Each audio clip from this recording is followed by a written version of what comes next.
Hi అండి, welcome to Shannu's vlogs. మేము ఈరోజు మీ ముందుకి దప్పలం రెసిపీతో వచ్చేసామండి. ఇది ఎలా చేయాలో చూసేద్దాం. దీనికి కావాల్సింది ఆనపకాయ, ఉల్లిపాయ, బెండకాయ, వంకాయ, పచ్చిమిర్చి ఒక 2, చింతపండు, అలాగే టమాటా అండి. ముందు ఆనపకాయని అయితే నీట్గా తొక్క తీసుకొని ముక్కలుగా కొయ్యాలండి. పెద్ద పెద్ద ముక్కలుగా అయితే మనం కొయ్యాలి, అప్పుడే బాగుంటాయి. చూసారా, ఈ సైజులో అయితే మేము కట్ చేసుకున్నాము. ఇప్పుడు ఒక ప్యాన్ హీట్ చేసి అందులో కొంచెం ఆయిల్ అయితే వేయాలండి. ఆయిల్ వేసి అందులో ఆనపకాయ ముక్కలు మనం ఫస్ట్ ఫ్రై చేసుకుందాం లైట్గా. ఈ దప్పలం అయితే మనం పప్పు ఆవకాయ కాంబినేషన్తో అయితే చాలా బాగుంటుందండి. టేస్ట్ మాత్రం అదిరిపోద్ది. చూసారా, మన ఆనపకాయ ముక్కలు అయితే ఫ్రై చేసుకుందాం. అలాగే టమాటాలను కూడా కట్ చేయాలి. ఇది కూడా కొంచెం పెద్ద ముక్కలుగానే కోసుకుందాం, మరి చిన్న చిన్న ముక్కలు అయితే బాగోదు. చూసారా, ఈ సైజులో అయితే మేము కట్ చేసుకుందాం టమాటాలని. అలాగే వంకాయలని కూడా కట్ చేసాము పెద్ద పెద్ద ముక్కల కింద. బెండకాయలని కూడా కోసామండి ఈ సైజులో. ఇప్పుడు ఇందులో మనం కొంచెం పసుపు అయితే వేసాము, అలాగే కొంచెం కల్లుప్పు వేసామండి. ఉప్పు చూసుకొని వేసుకోవచ్చు. అలాగే కారం వేసాము, చిటికెడు కారం. అలాగే చిన్న బెల్లం ముక్క వేసామండి. బెల్లం ముక్క వేయడం వల్ల ముక్కలు చప్పగా ఉండవు, టేస్ట్ చాలా బాగుంటుంది, పుల్ల పుల్లగా భలే ఉంటుందండి. ఇప్పుడు ఉల్లిపాయను కూడా మనం కట్ చేసుకుందాము. ఉల్లిపాయ కూడా పెద్ద పెద్ద ముక్కల కింద కట్ చేయాలండి. చూసారా, ఈ విధంగా అయితే ఉల్లిపాయలు కూడా కట్ చేసాము. ఇప్పుడు ఆనపకాయలు కొంచెం వేగాలి. ఇప్పుడు ఇందులోనే వంకాయలు కూడా వేయాలండి, టమాటాలు,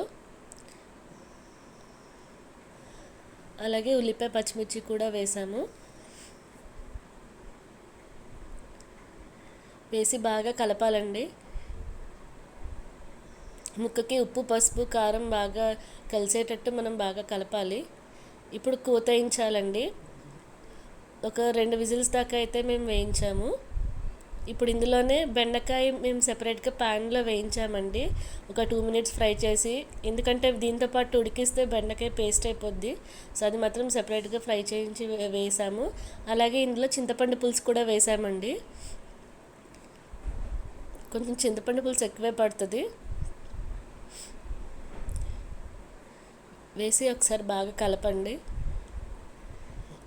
ఇప్పుడు అన్నీ సరిపోయే లేదో చూసుకోండి పులుసులో. ఇందులో కొంచెం ఉప్పు అయితే వేసాము.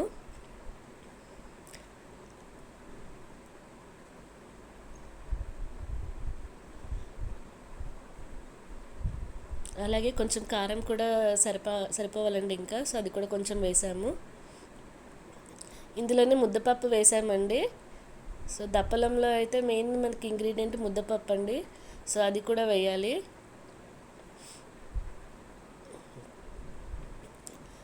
అలాగే చిటికెడు బెల్లం కూడా వేసామండి. కొత్తిమీర కూడా వేసాము.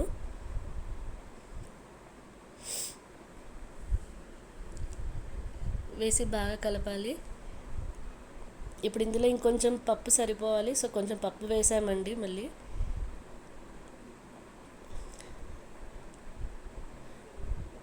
బాగా తిక్కగా రావాలండి. సో దీనికైతే మనం తాలింపు అయితే పెట్టుకుందాం. ఒక కళాయి వేసి అందులో వెల్లుల్లిపాయలు అయితే వేయాలండి. కళాయి పెట్టి, సో ఎక్కువ వెల్లుల్లిపాయలే వేసాము. ఒక 10 నుంచి 12 వెల్లుల్లిపాయలు వేసి వేపాలండి బాగా. సో వెల్లుల్లిపాయలు వేగాక మిగిలిన తాలింపు దినుసులు అయితే వేసేసుకుందాం. జీలకర్ర, ఆవాలు, ఎండుమిర్చి వేసి బాగా ఫ్రై చేయాలి.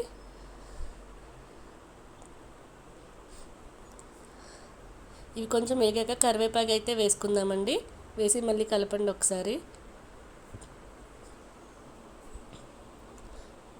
అంతేనండి, దప్పలానికి తాలింపు కూడా రెడీ అయిపోయింది.